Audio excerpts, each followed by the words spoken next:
Hey, I'm glad you stopped by to watch this video. This is just another black conservative, and in this video, Tucker Carlson destroys Piers Morgan about the UK and its current state affairs. Let's check it out.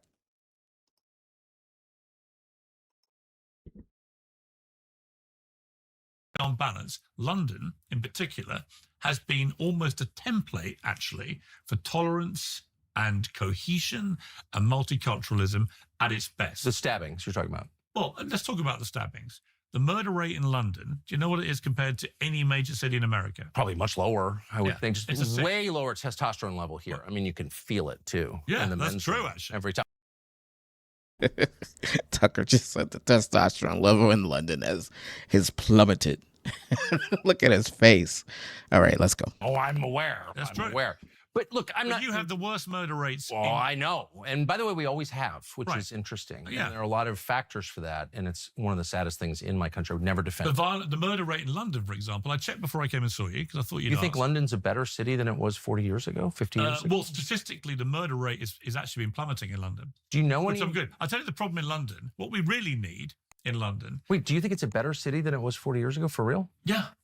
You think Sadiq Khan's better than what you had before? I think Sadiq Khan is somebody who's won 2 more terms after his first, because actually he's not done as bad a job as people say. Oh, that's the new standard. Nor has he done as good a job as he would like you to believe. But certainly in things like tackling murder, I give him credit. In tackling things like the clean air, where some of the boroughs here were the most polluted. He says the clean air in London is a lot better. Tucker's about to smash him onto why the air is better, and why the fact that London is kind of declining compared to what it used to be. You know, a manufacturer industrial hub, which it isn't right now. But let's let Tucker tell you. You have no factories. You don't make anything. All you do is banking. How could there be dirty air? What are you even talking about? There's no manufacturing. You lost automotive. You lost aerospace. You lost everything. Steel.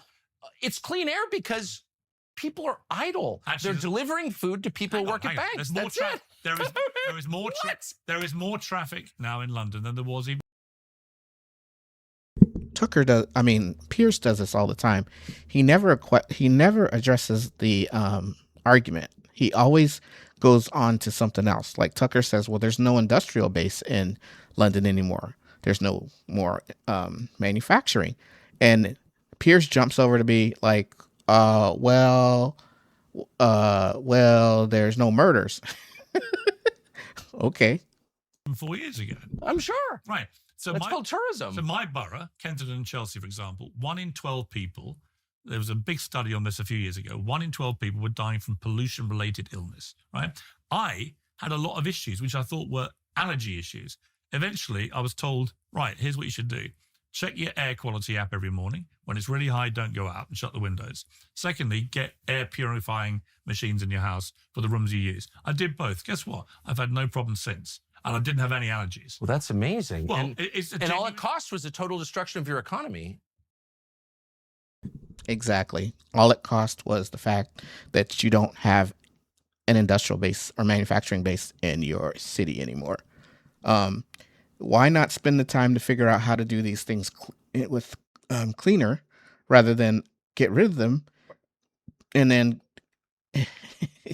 in essence, destroying your economic base? And as Tucker says, you just have baking going on in London. That's about it. Everybody else is just idle.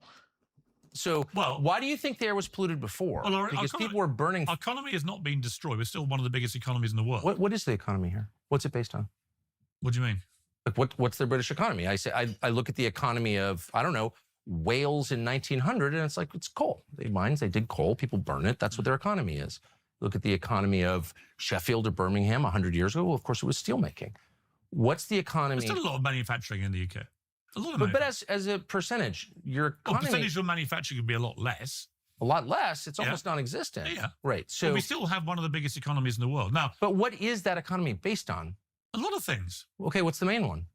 Well, of the city, there's a lot of manufacturing. That's the main one? Well, there's a lot of technology stuff going on. There's a lot of scientific stuff going on. There's a lot of all sorts of industries. You haven't mentioned the biggest one by far. Well, go on. Was lending money to people. It's banking. Banking, yeah. Okay. That's we're in the city of London. Carlson starts laughing. Tucker starts laughing because Piers has no idea what the industry is in London. Did you hear all the things he named? And Tucker's like, "Can you tell me what the main one is?" And Piers is like, "What is it?"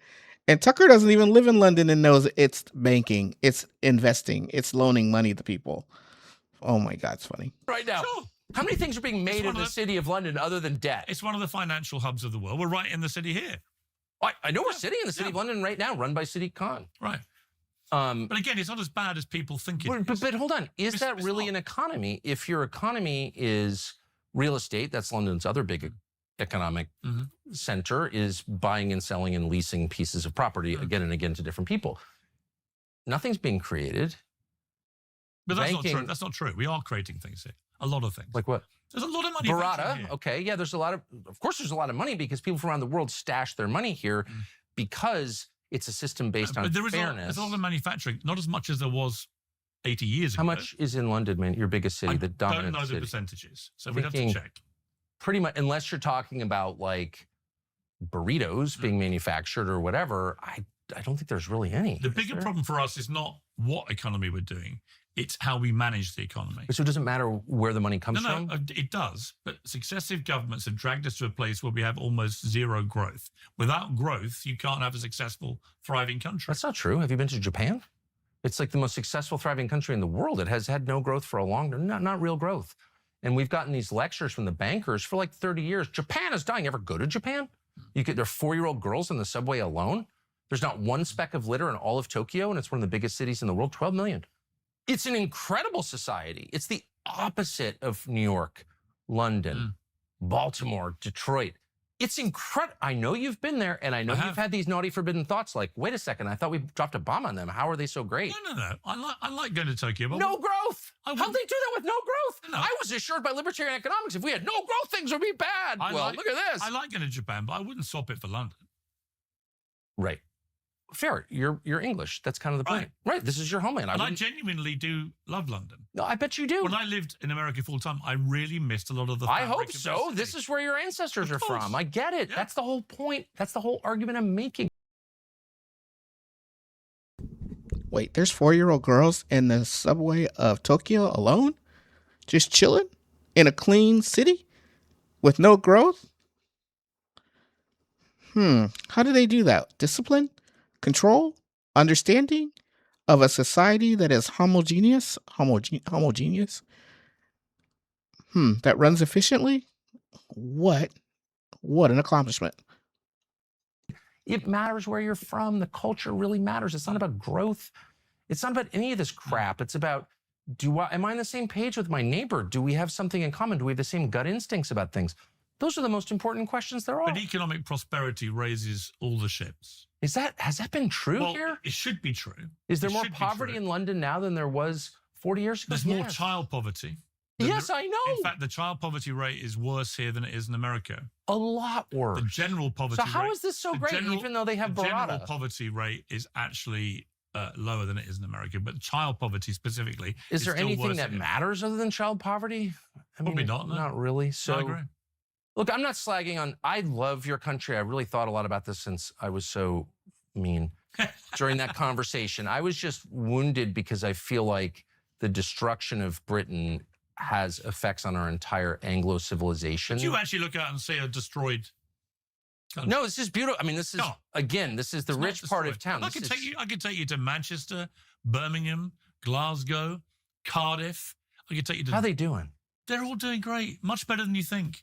Honestly, Tucker, you'll walk around, you'll see the pubs packed, the restaurants packed, the theaters packed. You'll see people having a great time. Go out. Okay, I want someone who lives in the UK that's watching my video or watching this video, tell me if Piers is full of crap in the comments or if he's actually telling the truth, because I don't know. I haven't been there. All I hear is what other people say. So I'm kind of interested to see how you guys feel about that. Let me know. Friday night in London. Go to the Devonshire in Soho, the best Irish pub in town. 4 deep in the streets, everyone having a great time. I love that. 20,000 pints of Guinness being sold every week. I could say that there are so many things about London I really like. I've been here 3 days, again, visiting relatives who have you genuinely have you felt threatened walking around? No, not at all. Of course. Again, who's going to do anything? Pakistanis are all super nice to me, and the whites are all kind of craven and sad. No, you're totally safe here, man. It's not that at all. It's just that it's dirty. It's what? It's dirty. Oh, come on. American cities aren't any cleaner than London. They're dirtier. They're dirtier. And it's one of the great tragedies. And I can't get anyone to care. Now, Tucker Carlson is not saying that the U.S. is clean. He's saying that London is dirty, or the U.K. is dirty. And Piers, instead of addressing the argument like he so often does, he deflects to what it looks like in the U.S. Why don't address what Tucker is saying rather than deflecting? I know Piers does this all the time. By the way, if you're liking my video, please like it. It lets other people see my video and helps my channel grow. Agree. Nobody cares. I agree. So that, to me, if I went to your bedroom right now, I'm not going, especially not after the whole faggot thing. It's like I'm uncomfortable. I get it. And you said you were so liberal. But if I went to your house unannounced, I bet I would find it tidy and clean.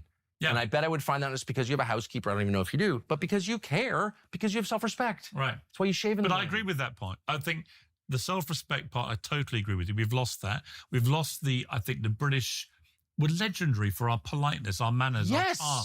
That has gone.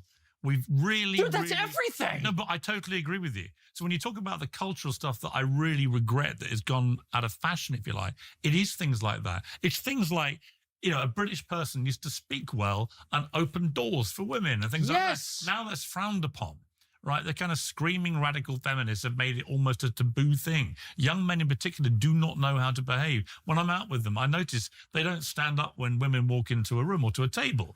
They don't open doors for women and stuff because they've been conditioned to think this might be toxic masculinity and all this bullshit.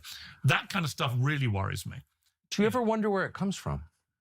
Because I know the answer, but I'm going to let you. Well, you're going to say it's multiculturalism, but a lot of the other cultures that have come here actually have far more politeness. I agree. I agree completely. So that's That's exactly my point. Is that the cost is to the invaded. You're being invaded. You already said there are boats showing up uninvited. That's called an invasion. It's happened a lot through history.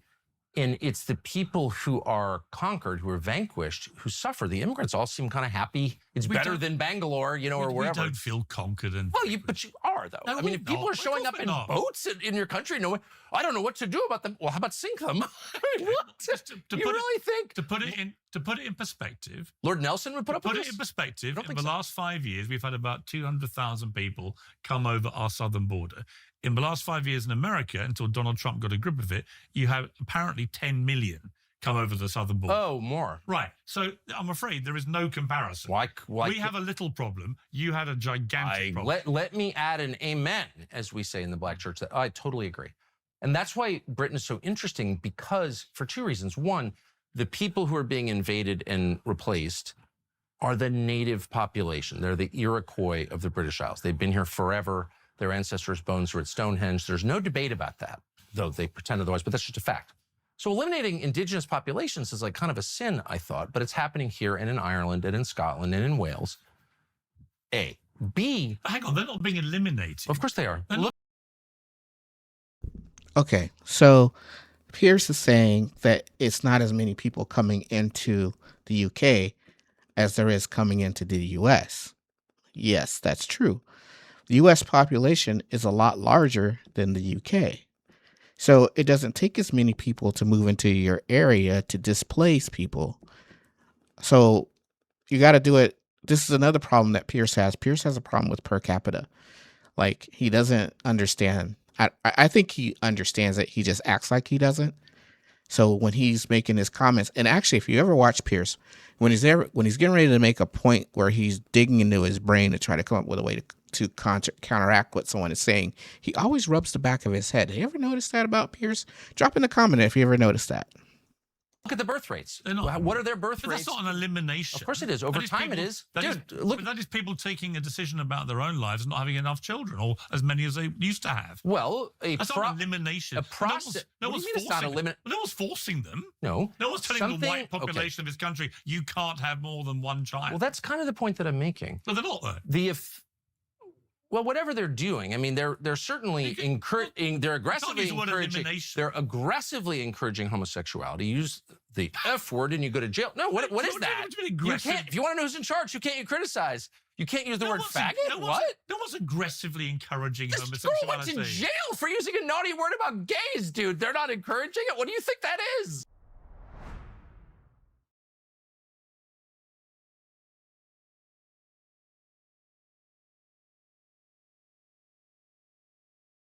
So Tucker kind of took Piers Morgan to the woodshed there, and he actually used the F word. He dropped it on Piers, who doesn't like it. This video was kind of actually fun to watch. Please like and subscribe, and I will see you on the next video.